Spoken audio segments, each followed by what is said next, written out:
Hi besties, I'm Brandy, an adult doll collector, and welcome to my channel. Today we're going to be doing something a little different for my channel. I am going to be sharing with you all some of my childhood dolls. So dolls that I had in storage that I have been technically collecting since I was eight, like 7 or 8 years old. But before we get started, I want to say that this channel is intended for adult doll collectors and not children. So if you're under the age of 13, please get your parents' permission before watching. So what inspired today's video is that I was kind of straightening up my office, which at this time serves double duty as my doll room. So I was, trying to get things in order because I honestly have things everywhere at the moment. And I was just trying to get a little bit more organized. And I came across some of the dolls that have survived the journey with me across country. So I wanted to just, take a little moment and give them a little shine and share with you guys. The dolls featured in this video is going to be a mix of, Barbies, which I am a fashion doll collector. I collect Barbies, Monster High, some Rainbow High as well. But then I have two special dolls that I want to share with you guys that are kind of like out of the norm for me. And I will definitely share the reason why, especially with one doll. So yeah, we'll just go ahead and get started. So, you know, most of these dolls came as birthday gifts. So I remember one birthday in particular, I was gifted like tons of Barbies because everybody knew that I love Barbie. So I got like tons and tons of Barbies for this one birthday. And, from what I had, was given, I picked a couple to play with, and then everything else I decided to just put away.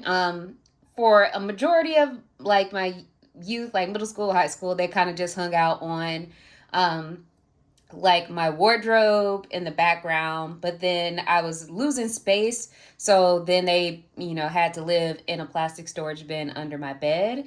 But toward the end of last year, I had to take a trip home for like some family stuff. So as I was looking in my old childhood bedroom, I came across the storage bin with all my dolls, and I was like, oh my god.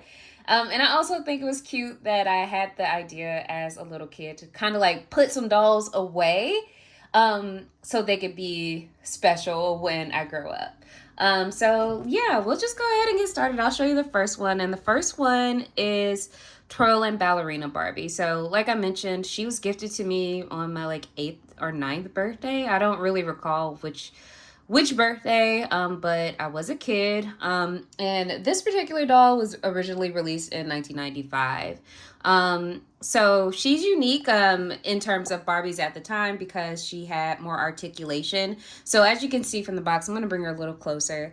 She has joints like at the wrist, and then at the knees, and then I believe at the ankle. So you can pose her in more dance inspired poses.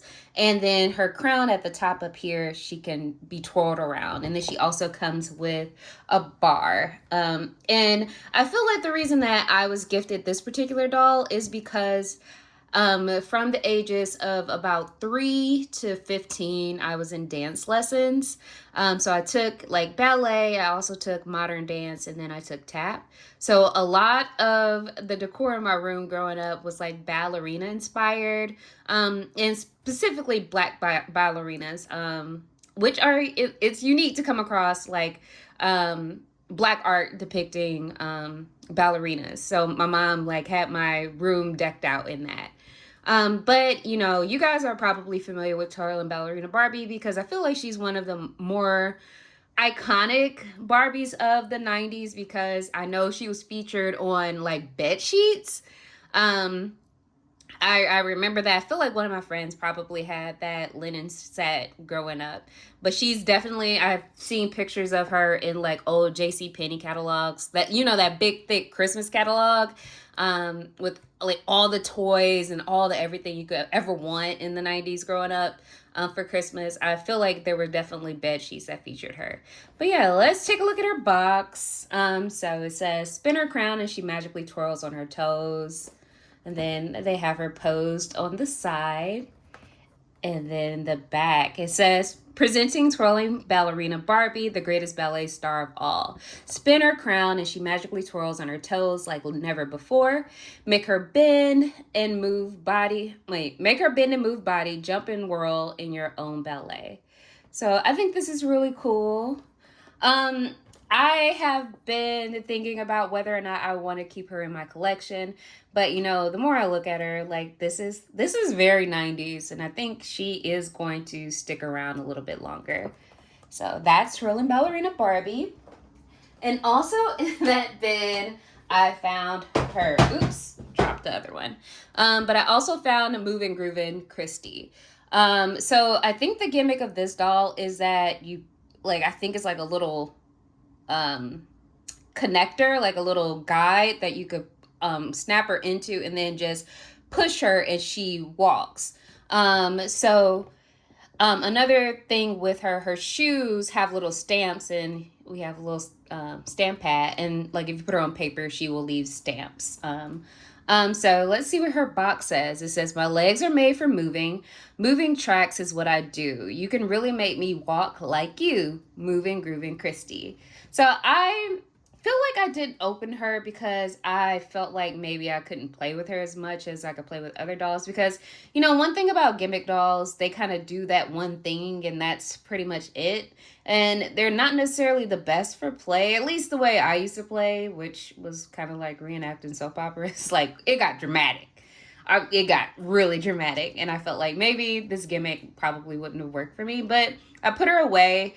And then recently I was watching like a video from Trixie Mattel, her channel, and she was talking about her Barbie collection, which is amazing, and she mentioned her Moving Groovin' Barbie, and I was like, oh cool, I have one too. But yeah, so this is Moving Groovin' Christie.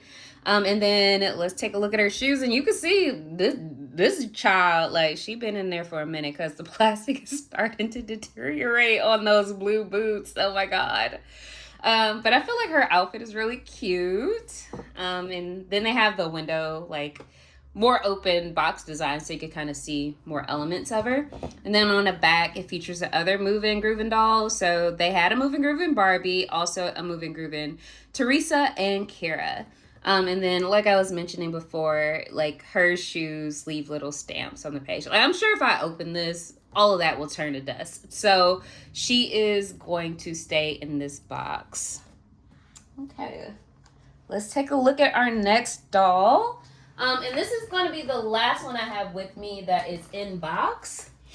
And that is NBA Barbie. So in the mid 90s, there was a series of NBA dolls that all wore uniforms from different teams in the NBA. So I was gifted this Chicago Bulls Barbie because it was the 90s. Like, I love the Chicago Bulls because of Michael Jordan and Scottie Pippen and Dennis Rodman. Space Jam was like probably the movie event of my lifetime at that particular point. So I was a big basketball fan. So I was really excited I remember being excited to get this doll. But yeah, so this is what she is dressed in. She's dressed in a Bulls uniform and warm-up jacket. She also has a licensed Spalding NBA basketball with her. And like Twirling Ballerina Barbie, this is a doll that has a little bit more articulation. So I know she has joints at the knees and then at the elbow. So she could kind of be a little bit more dynamic, and you can play with her like she's playing basketball. And then one thing about this doll, she has flat feet. So, oh, cool. So these are some of the teams. So there are 29 Barbies in this particular collection at that time. So these are some of the teams that were available. And I feel like some of these teams absolutely do not exist anymore, like the Seattle Supersonics. And some teams have moved and moved back. But cool thing about it, given that I do like basketball, a couple months ago, I found another one of these Barbies, but it was for my hometown team, the Cleveland Cavaliers, or the Cavs. So I honestly bought that doll so I could have the uniform because I wanted my dolls to rep my set, which is Cleveland. So I have like the uniform and all the pieces for that. But I think this is really cool because I feel like at the time of the release of this is when the Cavs went through like a rebrand and they picked new team colors, which was like orange and this really pretty blue with black and white used as accents. And it was just like really cool jerseys. Now, like if you are familiar with basketball, the team has like the colors have changed again. I think it's maroon and gold. So yeah. But I really, really loved the like mid 90s to early 2000s Cavs colors. So that is that. And then the rest of the dolls I have like that are Barbies are out of box. So these honestly were kind of like discoveries. Like I was opening up boxes that I had like packed away in college, like when I was in college. And the last trip I took home, my parents were like, you got to get this stuff out of our garage. Like you got stuff in our garage, you got stuff in the shed, you need to take that with you. So as I was repacking things so they would ship easier across the country, I came across these dolls. And then when they arrived here, I honestly forgot I had put them in a box, and it was just so happy to see them. So the first is this Skipper. And I've redressed her. Like when she got here, she was dressed in the babysitter teen Skipper clothes. And that's the Skipper I thought she was, but I don't think that's the Skipper she is. So I'm gonna bring her closer, and can y'all tell me if I'm right about this? But I believe this is, excuse me, sorry about that. I believe this is Pajama Fun Skipper, but I'm not entirely sure. But I really think it is based on like her hair color, her hairstyle, and then also like her ring. I feel like this is a ring that matches the blue robe that Pajama Fun, I think that's what it's called, Pajama Fun Skipper. I think that's what she had on. So I think that's that Skipper, but I'm not entirely sure. If you know and can confirm for me, please let me know in the comments. But she made this trip across country because the Teen Skipper has one of my absolute favorite face molds. And prior to moving from Ohio to California, I was kind of like going through all this stuff. My parents were like, please come get the stuff out of our house. Whatever you don't want, let us know. If you leave it here, we might throw it away. But as I was like packing up for my big move, I was in our family basement and I found like a big Frito-Lay duffel bag full of Barbies, and I was like, oh, cool. So I went through it, had like some nostalgia, did some reminiscing. But I decided ultimately to give that big old duffel bag of like Barbies, Barbie accessories, and clothes to my nieces. But you know, this was sitting on top, like she was sitting on top, and I was like, I don't think I can part with her. So I decided to keep her, and she literally was in my car, making the journey across the country. So this is a doll from the late 90s. I think the Pajama Fun Teen Skipper line maybe came out in 98, 99 or so, but I've had her since then. So yeah, that's her. She's dressed in pieces of a current day Barbie fashion pack. And then she also has on the Cavs Barbie shoes because they were like one of the only pairs of shoes I have right now that can fit flat feet. So this is the Skipper. And then I have a kind of unique doll with me. So I was gifted this Barbie for Christmas one year. And if you don't know who this is Talk With Me Barbie. So the thing with her is she came with her own computer, and she also came with software to kind of interact with her. So you can program her to, like, she basically talks to you, and you can program your name into like the program, and then she'll be like, hi Brittany, how are you doing today? Or like talking about horses or whatever you tell her like your hobbies are. She can tell you like 3 lines of dialogue or about that. And she also, like, as she talks, like her mouth moves, so she has this articulation. And then I think she has a Steffi face mold. It would honestly be pretty impossible to play with her at this particular point in time because um, the software incompatibility. But I did find a video from kind of like a tech YouTuber who demonstrated how this Barbie works. So I will attempt to find that video and then link it in the description box below. But yeah, this is Talk With Me Barbie. She was a hit for Christmas Day, whatever year I got her from. Like, I played with her enough to go through every line of dialogue she had, and then that was kind of like it for me. But she was a really cool doll. Tech wise, I think she's pretty cool. Um, yeah, I really like. I feel like my parents probably got this for her, knowing that I like Barbie, and they also knew how much I love computers and technology. They bought a lot of those like Barbie software programs for me, so I feel like I definitely have like that Barbie makeover program from like the mid 90s, and then I also had the fashion designer one, and I think we had one more program. But what was cool about getting gifts for Christmas is even though I'm an only child, I have cousins that I'm very close to. So sometimes our parents would get us, like, I think they coordinated to buy us the same present, but sometimes they would get us something slightly different. So if I was hanging out at my cousin's house, she would have a different computer software program that I could play with. And when she was at my house, she could play something different. So that was really cool. And I feel like that was definitely the way it was for our Barbie programs. And then the last Barbie I have is my girl Brandy. So again, this is the doll I had from childhood. She was also gifted to me for Christmas one year, and as you can see, she's in pretty okay condition for how much I played with her.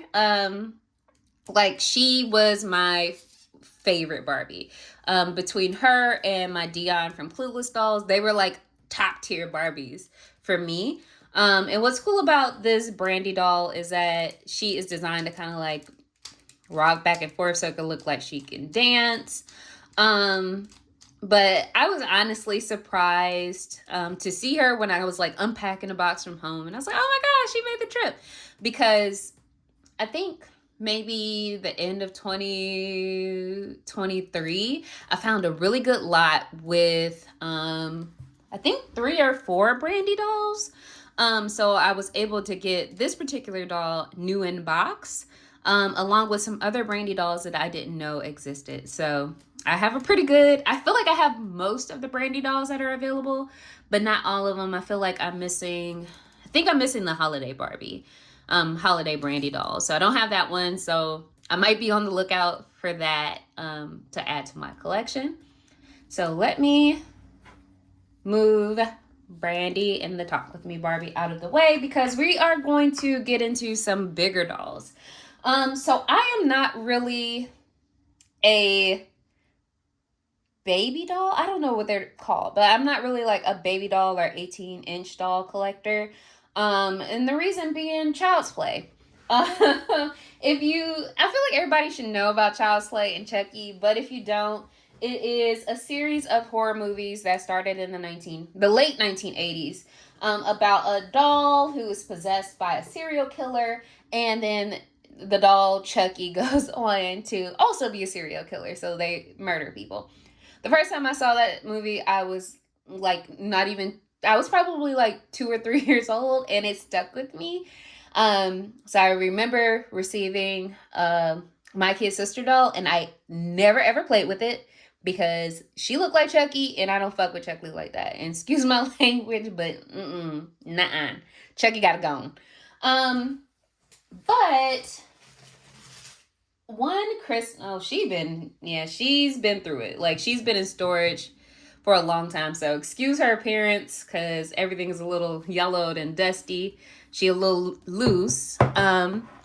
But one Christmas, my mom gifted me this doll. So if you aren't, she's really loose. If you aren't familiar with this particular doll, this is Kesha from the Magic Attic Club. And the Magic Attic Club was a series of books and dolls.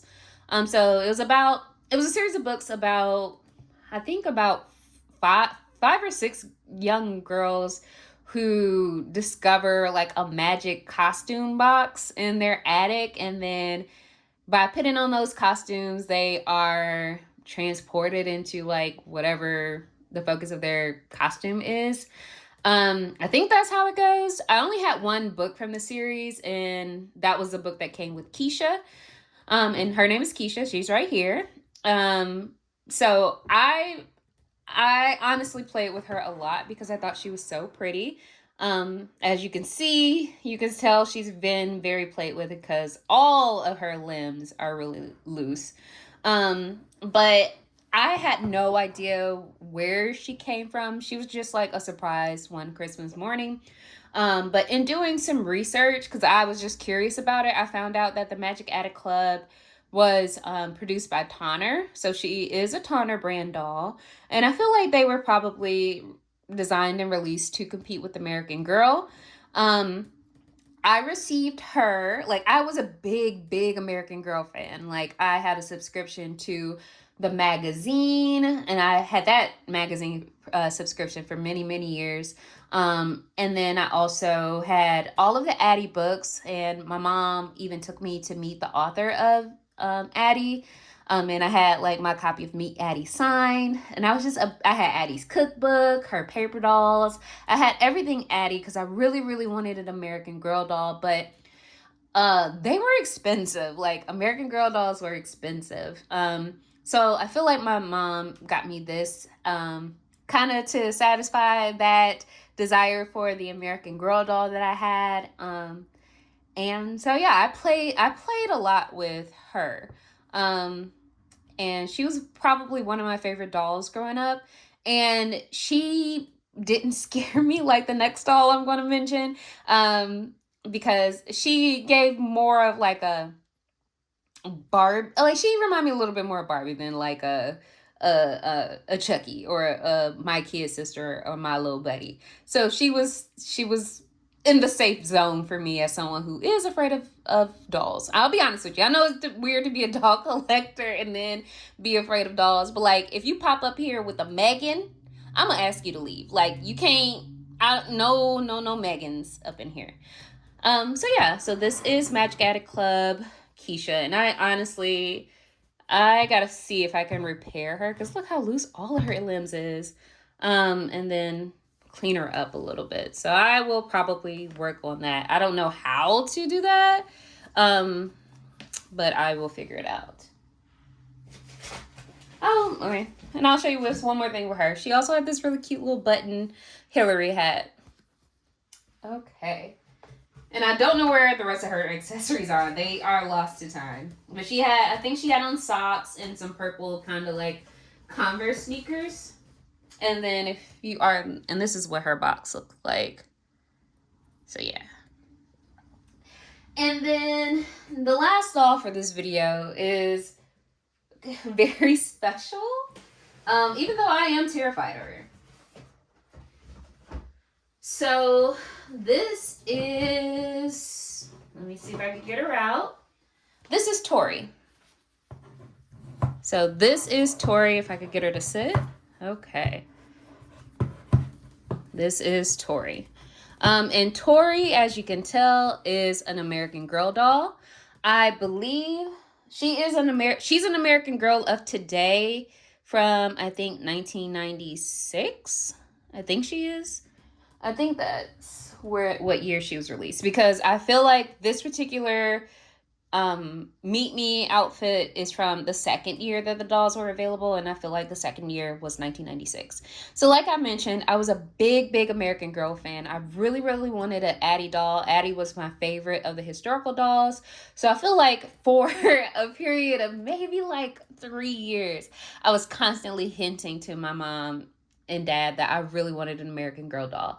And then one day I was at my grandparents' house, and my aunt was there, and she was like, hey, Brittany and my little cousin, who's like a couple years younger than me, she was like, hey, why don't y'all go, pick up this stuff from the basement. I lost it. I don't know what it is. Can you go get it for me? So we brought it upstairs, and then she was like, open it. And so we both had a box, like one was for Brittany, one is for my cousin, and we opened it. And then we freaked out because my aunt and my mom had bought me and my cousin American Girl dolls. So my cousin got one that looked like her, and then I got this one that looked like me.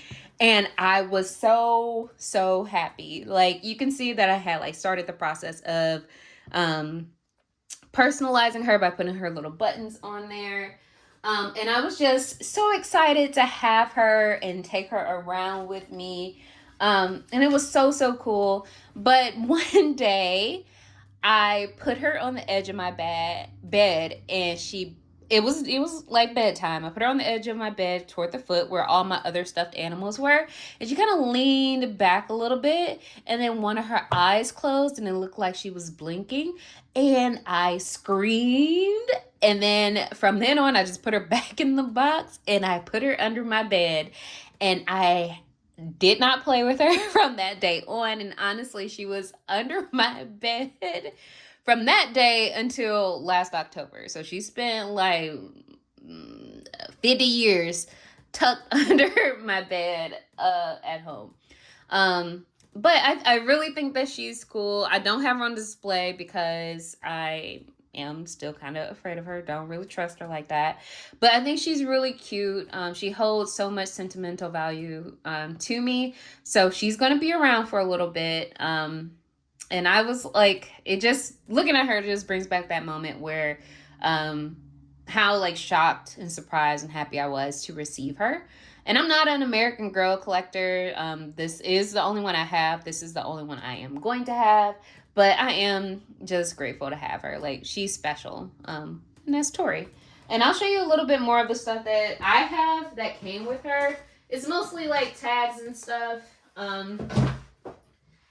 I don't have any accessories or anything for her. I lost the books because I love to write. So as a kid, I was starting all of her stories because when I was younger, I wanted to be an author when I grew up. So that gave me an opportunity to kind of like write a story, and I like took full advantage of it. But unfortunately, I don't have those books with me.